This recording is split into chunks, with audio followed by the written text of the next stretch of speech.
রাতের গ্রাম সবসময় কিছুটা ভুতুড়ে হয়, কিন্তু শিমুলতলা যেন এক অন্যরকম। সন্ধ্যা নামলেই এই গ্রামে যেন মৃত্যু নেমে আসে।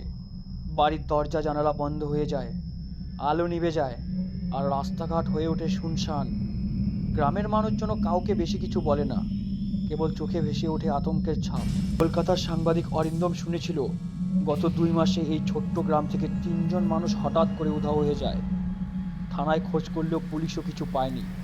প্রত্যেকের শেষ দেখা মিলেছিল গ্রামের প্রান্তের সেই ভাঙা বাড়ির কাছাকাছি। মানুষ বলে বাড়িটা অভিশপ্ত।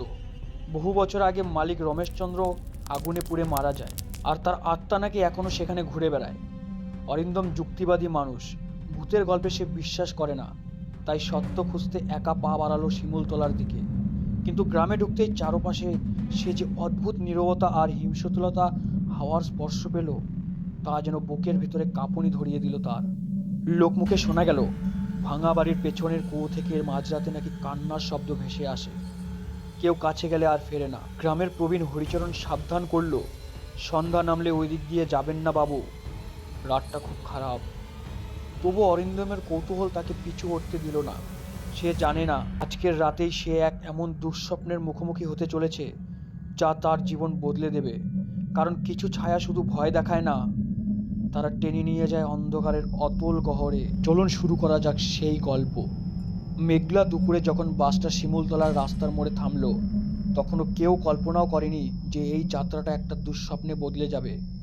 অরিন্দম একজন সাংবাদিক, গ্রামটার অদ্ভুত গল্প শুনে কলকাতা থেকে এসেছিল। শোনা যাচ্ছিল গত 2 মাসে 3জন মানুষ নিখোঁজ হয়েছে। আপনি ওইদিকে যাচ্ছেন? পাশে বসা ভদ্রলোক জিজ্ঞেস করলেন।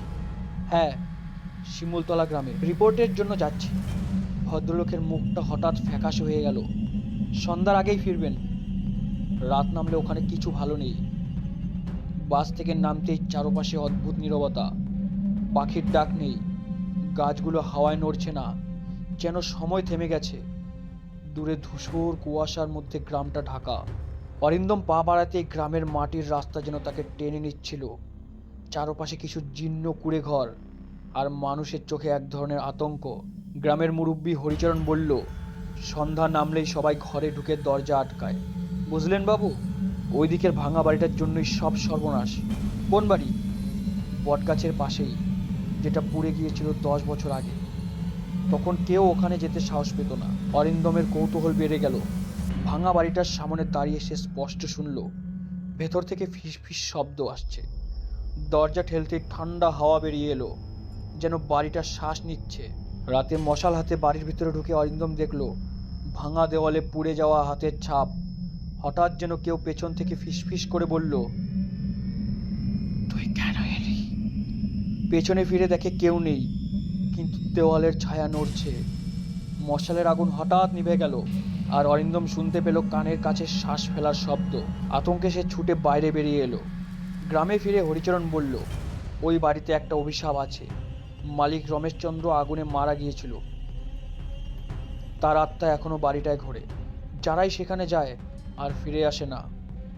পরদিন সকালে অরিন্দম খুঁজতে লাগলো সেই নিখোঁজ 3জনের বাড়ি। সবার পরিবার একই কথা বলল, শেষবার ওদের ভাঙা বাড়ির দিকেই যেতে দেখা গিয়েছিল।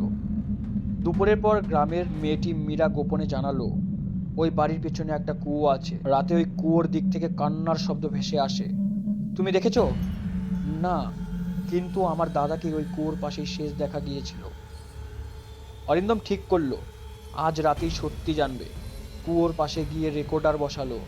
মাঝরাতে চারদিক ঘন কুয়াশায় ঢেকে গেল। হঠাৎ কুয়োর ভেতর থেকে ভেসে এলো করুণ আর্তনাদ, আমায় বাঁচা, আমায় টেনে নে।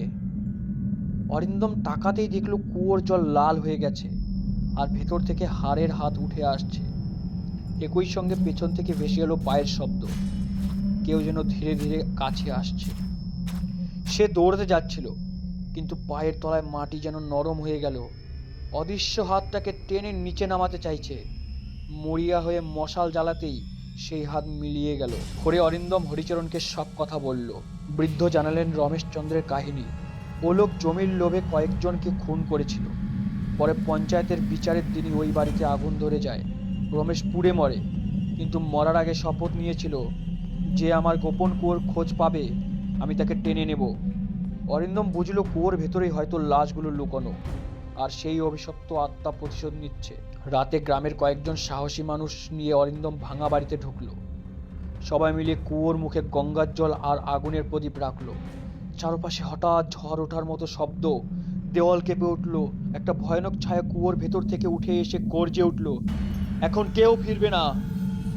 অরিন্দম সাহস করে চিৎকার করলো, তোর পাপের শাস্তি হয়েছে, এখন তুই শান্তি খুঁজে নে। গঙ্গা জল ছুটতেই সে ছায়া আগুনে পুড়তে লাগলো। চারদিক থেকে মানুষের কান্নার শব্দ আস্তে আস্তে মিলিয়ে গেল, আর কুয়োর জলও ধীরে ধীরে স্বাভাবিক হয়ে এলো।